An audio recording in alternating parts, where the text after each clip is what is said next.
A CCJ, a Comissão de Constituição e Justiça no Senado, aprovou o fim da reeleição, mandatos de 5 anos e eleições unificadas, mas, como a gente viu na reportagem, ainda enfrenta uma série de resistências. Para falar sobre este assunto e também outros temas, recebemos o senador pelo União Brasil da Paraíba, Efraim Filho. Senador, muito bom dia, seja bem-vindo. Obrigada pela entrevista. Bom dia, Soraya. Bom dia a todos que estão em estúdio, nossos comentaristas, o Beraldo, a Deise, o Roberto, enfim, todos vocês que estão conosco, nos acompanhando, também a nossa audiência, né, tanto aqueles que por todas as plataformas, né, pela internet, pela rádio, enfim, à inteira disposição de vocês para conversar sobre os assuntos que interessam ao nosso querido Brasil.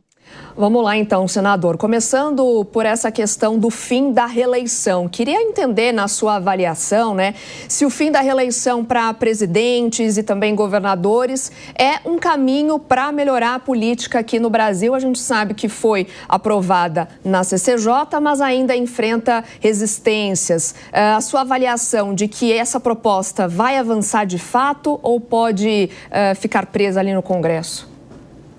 Olha, vai avançar, essa é a nossa expectativa, é preciso sim fazer essa mudança e apesar das divergências e das próprias críticas, eu acompanhava, né, antes da minha entrada ao vivo a fala dos nossos comentaristas, mas eu acredito que é sim preciso mudar. Se tem algo que tem consenso hoje é que o atual modelo está esgotado, exaurido, ele está obsoleto, arcaico, ultrapassado e precisa ser transformado. E apesar das críticas que eu vi aqui, mas eu não vi ninguém se debruçar sobre o principal olhar que justifica essas mudanças. As eleições de 2 em 2 anos, elas têm gerado uma obstrução da gestão pública muito grande. Quem conhece a realidade de municípios, estados e até do próprio país, sabe que a discussão está contaminada por essa questão de eleição ano a ano, porque um ano já é pré-campanha do outro, e isso tem gerado muitos problemas, e eu acho que esse é o grande ganho que nós vamos ter. As eleições unificadas, elas vão permitir, e aí você tem que ter um olhar de médio e longo prazo, e não olhar apenas para o umbigo, para o dia de amanhã. Se a gente olha num prazo de 10 anos, nós teremos 2 eleições. No modelo atual, serão 5 eleições. É aí que está a diferença. Inclusive na questão financeira, como foi falado aí nos comentários, será muito menor o custo econômico para 2 eleições em 10 anos do que para 5 eleições em 10 anos. Também o fim da reeleição permite que o gestor tome decisões, né, de médio e longo prazo mais firmes, porque quando um gestor que é da política tem que encarar uma eleição já daqui a 2 anos, seja uma eleição local ou nacional, ele acaba também contaminado por essa decisão. E, por fim, quando disseram que os senadores, né, e o Congresso não mexeram no seu mandato, me perdoe, é só ter um pouquinho de olhar de retrospectiva. O fim das coligações, que foi o primeiro passo dessa reforma política, uma das mudanças mais profundas, foi ali na veia do poder legislativo. Tá certo? O fim das coligações, que permitiu, inclusive, o fim do pluripartidarismo, que era tão criticado no Brasil, né? O excesso de partidos, e você vê que começa esse movimento de fusões, de federações, tentando deixar o espectro político mais claro ali para que o eleitor se defina. Então, para concluir, eu acredito sim que está no caminho certo, está em sintonia com o que pensa e defende a sociedade. Se não é unanimidade, porque é natural, existem pontos de vista divergentes, eu acredito que estamos no caminho certo e caminhando para aprovação. Voltamos a conversar aqui no Jornal da Manhã com o senador pela União Brasil da Paraíba, Efraim Filho, que gentilmente aguardou aí essa informação de momento em São Paulo. A gente está falando aqui a respeito da aprovação na CCJ, das eleições unificadas, do fim da reeleição, isso que precisa agora de uma apreciação maior por todos os parlamentares. Senador, o senhor falava da questão da reeleição. Tem muita gente que defende que a reeleição é uma oportunidade para que a população, para que o eleitor possa dizer: estou gostando desse governo, vamos mantê-lo por mais um período para que ele possa continuar trabalhando pelo país, ou pelo meu estado, ou pelo meu município. O senhor não vê desse jeito? Não é um referendo que a população dá ao político da vez?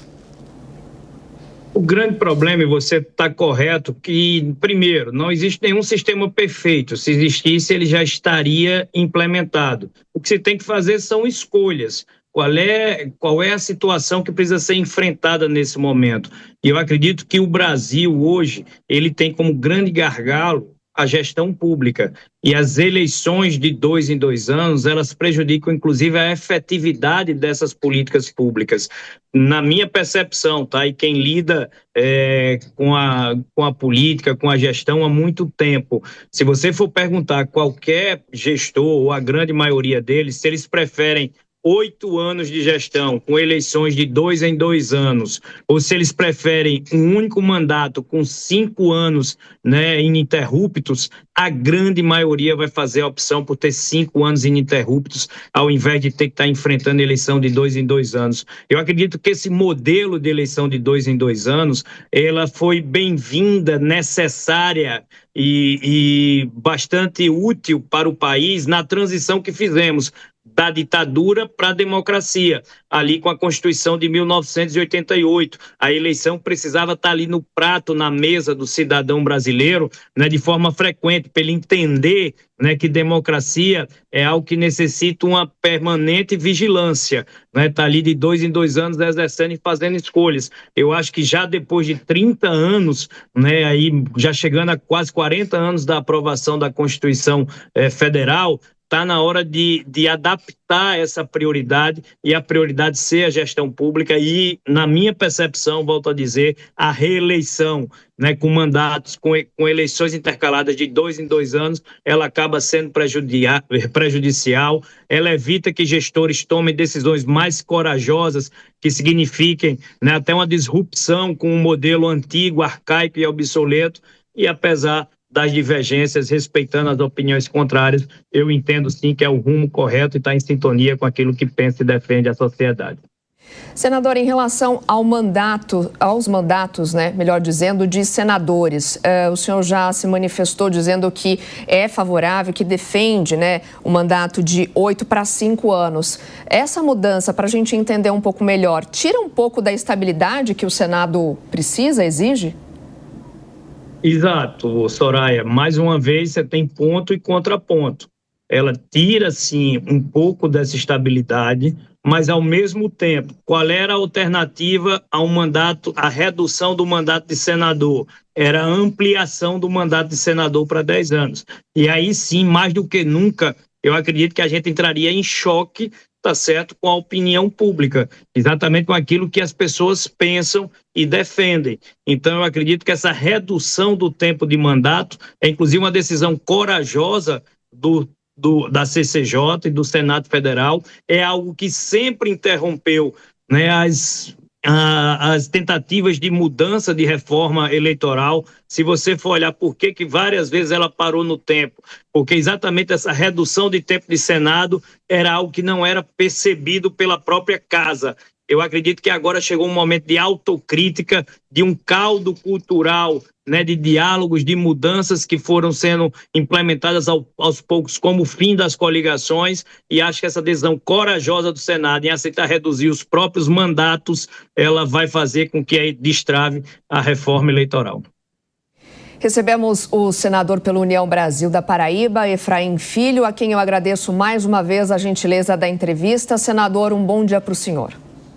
Soraya, eu que agradeço o convite e a intenção. E só fazer um ajuste, eu acho que foi falado aqui que o eleitor poderia não estar pronto porque nós não temos, né, uma classe educada. Me permita divergir, até porque todos nós, eu imagino, até nas nossas famílias, até no nosso trabalho, a gente vê que muitas vezes escuta, né, de pessoas formadas, graduadas, instruídas, às vezes as opiniões mais absurdas. E quando vai lá para o mais humilde, talvez é de lá que sai a opinião mais sensata, né, na hora de ver a vida real das pessoas. Então, eu acho que não é bem esse o parâmetro, e eu acho sim que a sociedade brasileira poderá, aqueles que estão interessados, ter discernimento, independente do grau de instrução, de fazer a sua melhor escolha. É nisso que a gente confia, nisso se baseia a democracia em todo mundo. Meu muito obrigado e um bom dia a todos. Obrigada, senador, mais uma vez pelas informações e considerações.